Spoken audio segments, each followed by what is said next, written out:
ညီမတို့အသက်က30ပြည့်ပြီး31ထဲမှာပါအိမ်နောက်သက်က73နှစ်ပါ18နှစ်မပြည့်ခင်ကလက်ထပ်ခဲ့ကြတာပါခလေး2ယောက်လည်းရှိပါတယ်သားလေး17နှစ်နဲ့သမီးလေး6နှစ်ရှိပါတယ်အိမ်အောင်ကြပြီးညီမကတစ်နှစ်ကျော်လောက်မှလိုင်းပေါ်ကနေတခြားကောင်လေးတစ်ယောက်နဲ့စာပို့ easy ကလေးလုပ်ခဲ့ပူပါတယ်အပြင်မှာတစ်ခါမှမတွေ့ဘူးပါကိုအမားကိုသိပြီးပြင်လာတာလဲ10နှစ်ကျော်အတော်ကြာခဲ့ပါပြီအမျိုးသားကအိမ်အောင်ကြပြီး9နှစ်ကျော်လောက်ကလေးကအဝေးမှာနိုင်ငံခြားမဟုတ်ပါနေဆက်ဘက်မှာအိမ်စီးပွားရေးငွေကြေးကိစ္စလေးတွေကြောင့်အလုပ်လုပ်ပါတယ်ဝေးနေတဲ့တခြားလုံးနဲ့အမျိုးသားကခဏခဏဖောက်ပြန်ပါတယ်ဖောက်ပြန်ပြီးတိုင်းနဲ့ညီမဘက်ကအမြဲခွင့်လွှတ်ပေးနေတော့သူမပါပြီးပြန်တောင်းပန်ဆိုရင်ညီမဘက်ကနေခွင့်လွှတ်ပေးပြီးရင်သူအလုပ်ကထွက်ပြီးမိသားစုစီကို3-4လလောက်ပြန်လာနေပါတယ်ပြီးရင်အဝေးကိုပြန်ပြီးအလုပ်သွားလုပ်ပါတယ်ထပ်ဖောက်ပြန်ပါတယ်အဲ့လိုနဲ့အခုထိသူဖောက်ပြန်လာတာအိမ်တော်သက်73နှစ်မှာ8ကြိမ်ရှိပါပြီ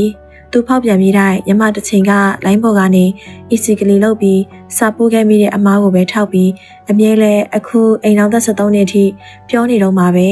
ညီမအမားသိပြီးပြင်ခဲ့တာကလည်း10နှစ်ကျော်ခဲ့ပါပြီအခုတခါအဆိုးဆုံးကအခုဖောက်ပြန်နေတဲ့ကောင်မလေးနဲ့ကအလုပ်အတူဖြစ်ပြီးသူတို့နှစ်ယောက်ကအမြဲလဲအလုပ်တနေရတယ်ဆိုတော့အတူတူနေကြတာပါ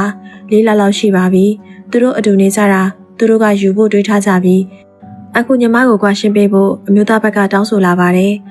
အဆက်အသွယ်လည်းမလုပ်တော့ပါဘူးလာစာထုတ်ရဲဆိုရင်တော့ခလေးတွေအတွက်ငွေပမာဏတစ်ခုတော့လွှဲခဲ့ပါတယ်သူရတဲ့လာစာအကုန်မလွှဲပေမဲ့တဝက်လောက်တော့ပို့ပါတယ်အဆက်အသွယ်မလုပ်ပဲလာစာလွှဲတဲ့နေ့မှဖုန်းမက်ဆေ့ကနေပတ်စံလွှဲထားတယ်ဆိုတာစာတစ်ကြောင်းပဲပို့လာပါတယ်အမျိုးသားဘက်ကညီမနဲ့အတူနှစ်ယောက်ပုံတွေတင်ထားတဲ့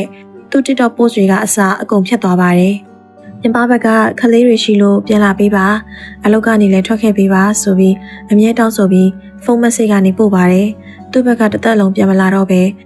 အခုတွဲနေတဲ့သူ့အလုပ်ထဲကကောင်မလေးနဲ့ယူဖို့တွေးထားပြီးခလေးစည်းကိုတော့လာဆင်ပေးမယ်ဆိုပြီးပဲပြောလာပါတယ်အခုအမျိုးသားနဲ့ဖောက်ပြန်တဲ့ကောင်မလေးကခလေးရှိအိမ်အောင်တဲ့ခလေးဖေမှန်းသေးတာကိုနောက်မဆုတ်ပေးတာပါသူ့ဘက်ကအရန်ပြတ်သားနေပါတယ်တခါတလေဆိုအခုသူနဲ့အတူတူနေတဲ့ကောင်မလေးကဆိုအမျိုးသားဖုန်းကိုယူပြီးညီမဘက်ကစာပို့တာတွေဘာတွေတော့ရှိပါတယ်ညီမအမျိုးသားကလည်းသူနဲ့တွဲနေတဲ့ကောင်မလေးစကားတခွန်းဆိုတခွန်းပါပဲညီမသမီးနဲ့သားလေးကိုတော့အဖေအရင်ဖြစ်ပြီးမဆက်သွယ်လာပါဘူးတရက်ကလေးမှခလေးနဲ့ပတ်သက်တဲ့အကောင့်တွေဆိုရင်လည်းအမျိုးသားဘက်ကအကုန် friend ဖြုတ်သွားပါတယ်ခလေးတွေတခါတလေဆိုရင်သူ့အဖေအကောင့်နဲ့ဝင်ကြည့်ပြီး friend ဖြုတ်ထားတာသိကြပြီဆိုပြီးဝမ်းနေပြီးငိုကြပါတယ်အမျိုးသားဘက်ကကွာရှင်းဖို့ပြောလာတာကိုပဲလက်ခံတင်သလားခလေးတွေကအရွယ်ရောက်နေကြတော့ကျောင်းမှာတိတ်ခါကြအရှက်ရကြမှလည်းစိုးရိမ်နေလို့ပါယောက်ျားကိုခဏခဏဆွဲထားနေမိတာပါ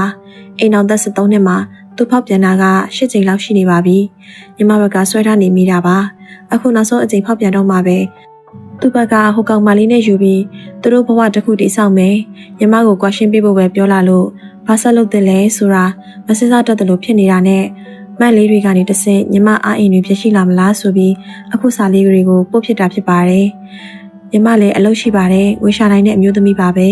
ခလေးနှစ်ယောက်ကိုသူတခြားအလုပ်သွားလုပ်ကြတဲ့ကညီမကပဲပတ်စံနေကြောင်းထားခဲ့ရတာပါသူစီကနေခလေးချောင်းစီရိတ်ဆိုပြီးမတောင်းခဲ့ပါဘူး